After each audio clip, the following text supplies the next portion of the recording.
my channel. This is Stephanie glitzzygem. Thank you for watching. Thank you for joining me here today. For those who are new to my channel, please subscribe, hit the notification bell, and also give my video a thumbs up because it helps out my channel.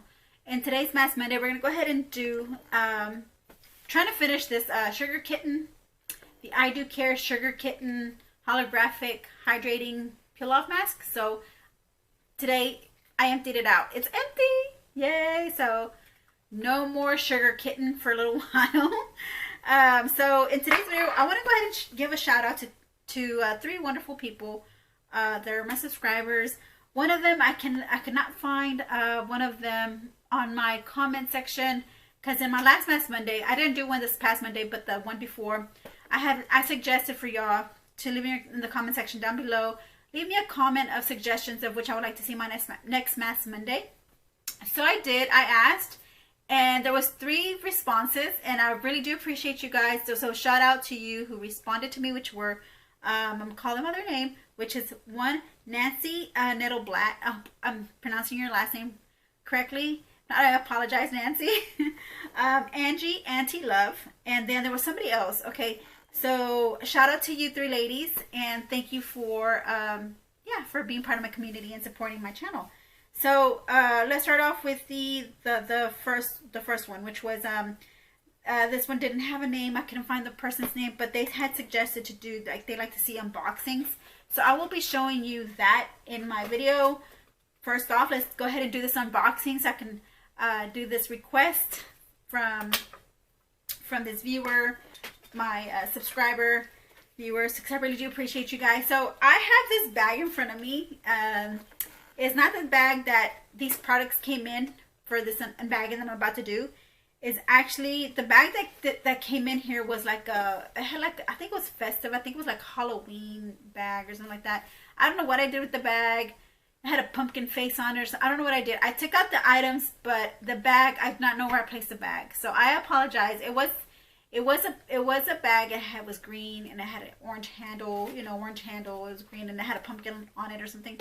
So I was during the October and November deals that they were having. Like, they had this Boo basket. It's called the Boo basket. Yes, exactly. Boo, like BOO basket. Like, I thought it was like items that people didn't want or normally don't purchase. They called it a Boo basket, but no, it wasn't Boo basket. It was Boo like for October, like Boo to scare you. So it was $9.99. It came with 3 items, and then the bag included, which was a good handy bag. I don't know where I left it. So the first thing I'm going to pull out from this bag is 3 items for $9.99. I think that's a good deal. You know, I got this from my Glow Addict site. I have a subscription with them, so I got it off their site from Glow Addict. This is the Trend Beauty Glitter Palette in Rose Gold. So I haven't opened this up, but I'm opening it up right now. This is brand new. Show you guys the palette. I might put it in a giveaway, or I might end up keeping it, doing a tutorial, or just showing you how these swatch, how these look. These are the ones that I suspected that had the matte shades, and the glitter shades, which are really 2 duo. You could do a really nice duo eyeshadow with these shades, because like you see, you know, the glitter is corresponding the color of the matte at the bottom, and you can also mix match, you know. So, and also create another eye look besides just 2 duo colors. You can also do like 2, 3 to 4. Depends how creative you want to be. There's glitter in this one, and it's rose gold. I love the shades. This is like more like a burgundy palette to me, like a neutral burgundy brown palette to me. So that's one of the items in there. And then the second item in here I have is the Scar Exfoliating Gel. I've never tried this before. It's by Good Mood. This is the brand Good Mood. They're indie brands. These are indie brands. Glow Addict does indie brands. So this is how the packaging looks like. Okay, it's a large tube. It's 100 grams. It's 3.52 fluid ounces. It's a Scar Exfoliating Gel. So this is a moisturizing gel. It's supposed to leave the skin smooth. Contains rice botanical ingredients. Clean and nourish skin. Make skin tender. Balance water according to the skin state. Keep the best skin state all day. And the ingredients are not that bad. It has water, glycerol, plant amino acids, salicylic acid, cucumber extract, North American with hazel extract, malic acid, and base glycerol. And you just use this after you cleanse your skin. This is just a regular exfoliator before moisturizing and putting on your serums. So I'm going to go ahead and open this up for you to see if there's a scent.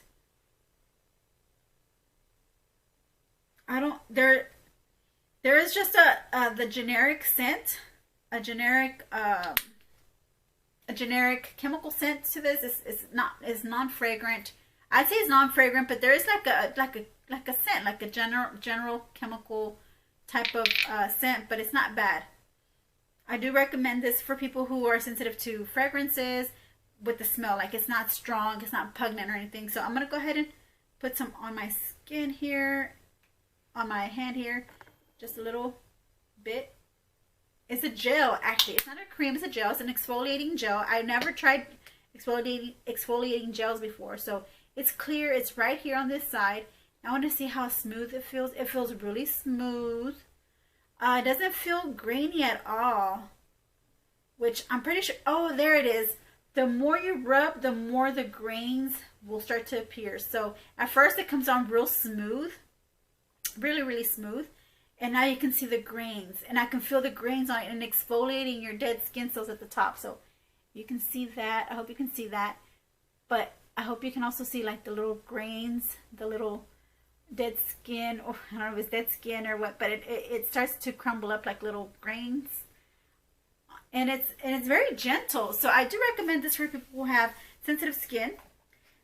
I will be using this. Oh, it feels good.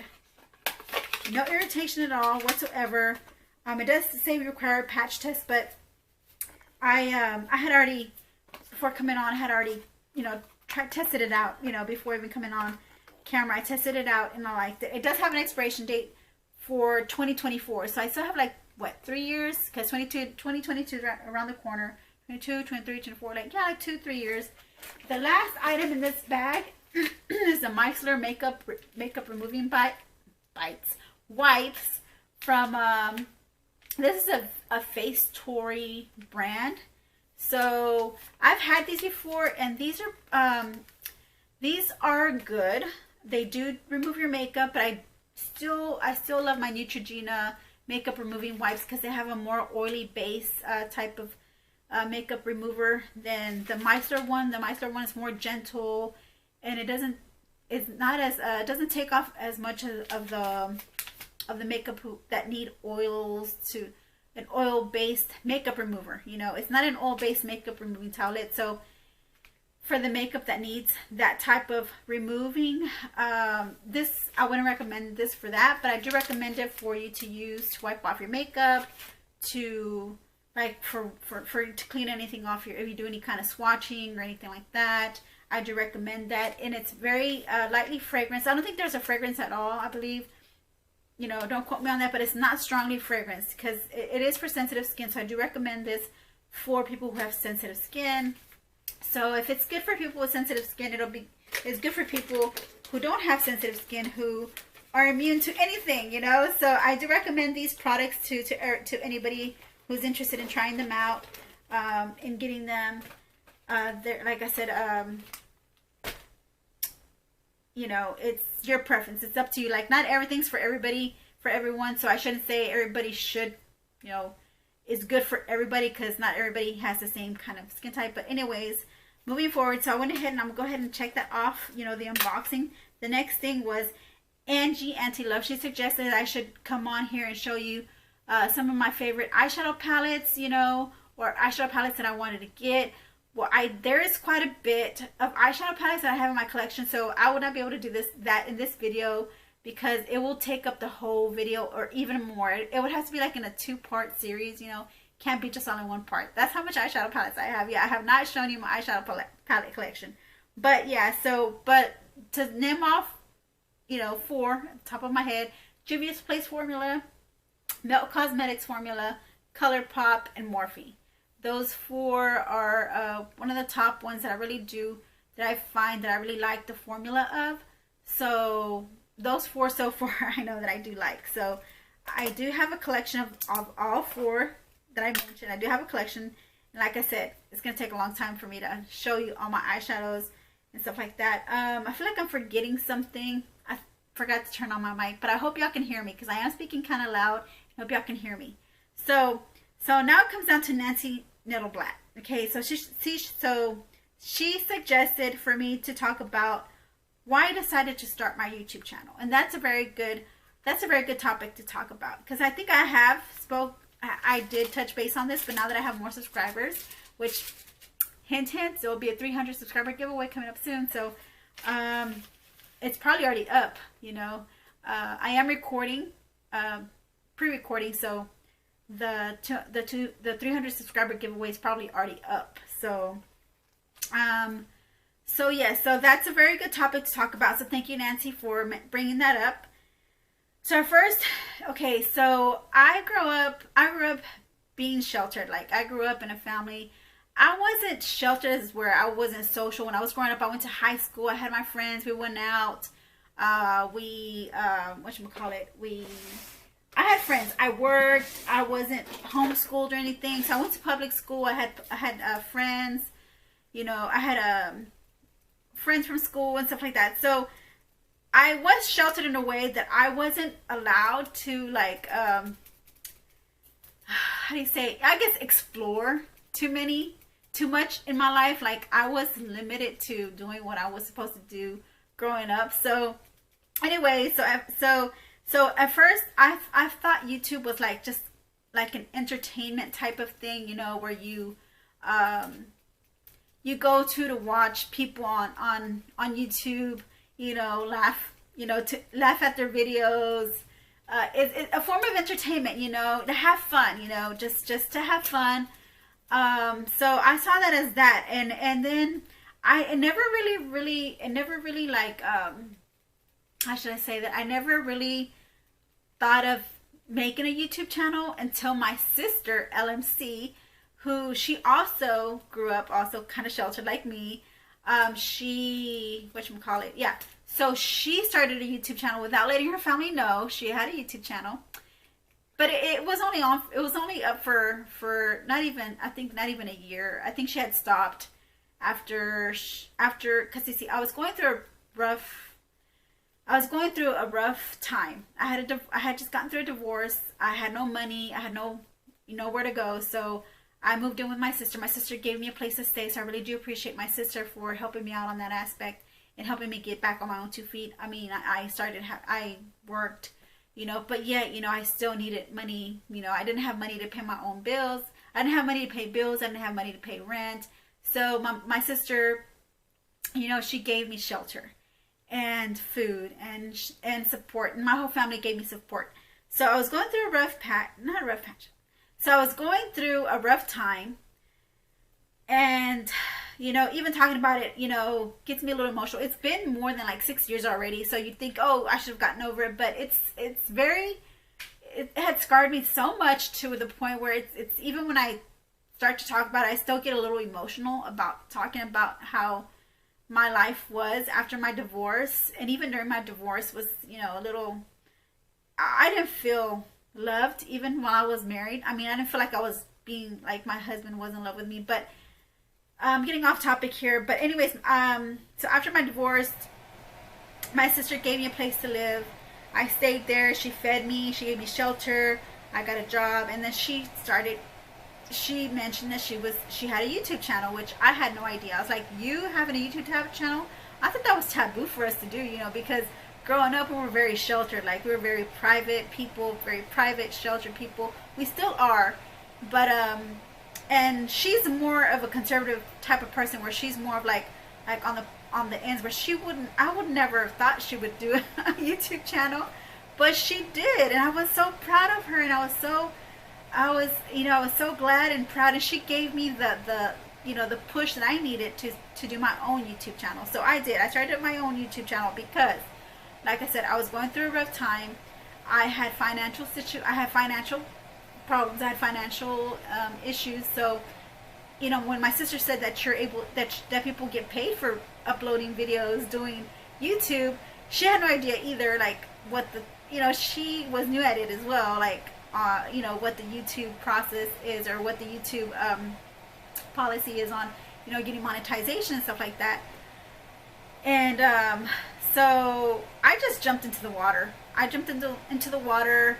I just started swimming with YouTube. And I went ahead and I started my own channel. I told my sister, I said, I love doing makeup, so I think I'll start a channel with, you know, doing makeup. So that's what I did. At first, so I did that, and going in there not knowingly that you're not going to get monetized right away. You still have to make your 1,000 subscribers. You have to make your 4,000 watch time hours for the year. So if you don't have that, you don't get monetized.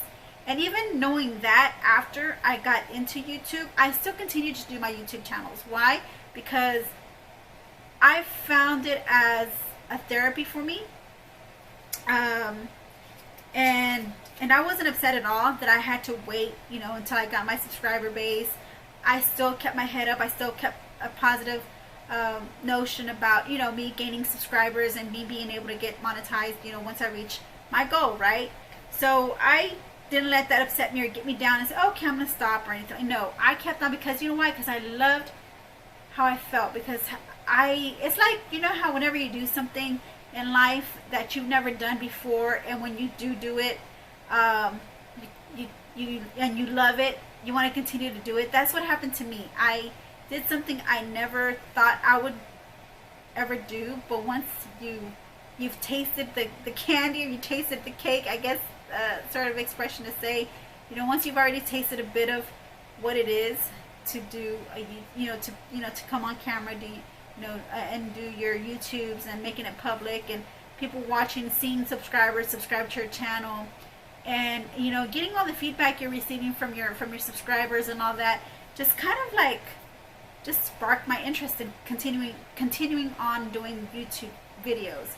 So yeah, so I was struggling. So at first, yeah, it was for money at first because I was struggling financially. So I went in there not knowing the rules of it all, you know. And then I did it backwards because I know that a lot of YouTubers start a social media. They start on social media first, and then they go on YouTube. And their followers go onto their YouTube channel, and that's when they start getting monetization. I didn't know anything about the social media. I had no idea about Instagram, Twitter. I was still in Facebook mode. You know, I was still like on Facebook. I had no idea like that you could even get paid for, you know, like even on Instagram. Like I don't know, you can get paid for stuff on Instagram, like videos you do, you know, or the followers you gain and stuff like that. I still at this point don't even know too much about Instagram or Twitter and how that works when it comes to like getting monetization. So so I did it backwards. I did YouTube first, and I did my social media platforms as a secondary source. So, but anyways, I'm still here. I'm still doing my videos. I'm getting my subscribers that I need. You know, that I'm gaining my subscribers slowly but surely, and hopefully, you know, eventually I will get there. Eventually, we will all get there. And I also realized that it was a place for me to escape from reality because of what was going on in my life, and then being on my own 2 feet, being on my own, just being on my own, okay, just being on my own, being lonely, okay, being alone, you know, not alone as far as like I had my family and everything, but alone, not with a husband, no kids, alone, okay, you know, I realized that, you know, this kind of helped me escape from reality, you know, me doing my videos helped me escape from reality, from, you know, from work, you know, from stresses from work, from problems that are going on in my life. It was just a form of therapy. So, so this is what I love to do. So, at first it was for the monetization when I got onto YouTube, you know, because of the struggles I was going through. Second, it turned into a therapy session, you know, where I started doing YouTube as a form of therapy. And it helped. It helped a lot because I'm more social now than what I used to be. I was more sheltered before and not been able to be open about things or talk about things that a lot of people wouldn't talk about. And because I was a very private person, like I wouldn't even touch base on topics that touch base on. So then it turned into a hobby, because after therapy, after me doing this as therapy, I started realizing that I started loving it even more, and I started doing it as a hobby. So even though I wasn't getting my 1,000 subscribers and my 4,000 watch time hours, I was doing it as a hobby. I was like, okay, I'm gonna do this as much as I can, and as far as I can, as much as I can, you know, because I know there's a point where some YouTubers might say, okay, I can't no more. Like my sister LMC, she just stopped. She stopped doing her YouTube videos. She decided not to do them anymore, and she just stopped. So she didn't really have too many videos out, and she said she didn't have the equipment to do so, and she didn't want to go out and buy equipment for a YouTube channel to do her own YouTube channel again, because she already made up her mind that YouTube wasn't really that fascinating for her as it was for me. So I did whatever I could, you know, so that I can, you know, continue doing my YouTube videos. So, and then it turned into work. So from what it came from, you know, trying to get money, you know, as monetization, trying to get monetization like right away, which I know that now it's not possible. That's not how it works. To like I said, therapy, and then turning it into a hobby. Now it's become work, where I'm like, you know, uploading videos. I do take my breaks sometimes, because there are some times that you do have to take your breaks, you know, during the month. You know, there's some months that you may not feel well, you may not feel in the filming mood, so it does become like work. So I did it to where I was doing it so much to I got to the point where you get like what do you call it, you get tired of doing them. Like you get not tired, but you get like, you become unamused or uninterested in like doing your videos, because you just feel like it, because you did so much that you got worn out. So I guess that's the word I'm trying to say. You just got worn out. So I guess to conclude, I just want to say that I love what I do, love my viewers, I love my subscribers, and I'm going to continue on, you know, YouTube. I'm going to continue on doing YouTube videos. You know, this is my escape from you know, my everyday life. This is my me time. Let me rephrase that. This is our time, you know. You and I, our time. This is our time, you know, just to get away from it all. And so that's it. You know, that's the end of the story of, you know, why I decided to start my YouTube channel. So thank you everybody for joining me here today and my Mask Monday. We do appreciate it. And I hope to see you in my next videos, and then also joining my giveaways. I have 3 giveaways now, including my 300 subscriber giveaway that I've done already. So thank you so much. I really do appreciate it, and thank you for supporting my channel, and thank you for being part of my community. And I really do appreciate you hearing me out, and keep leaving comments down below of suggestions on my next Mask Monday, because you never know, I probably will do what you suggested on my next Mask Monday. Okay? So I love you, my gems. I'll see you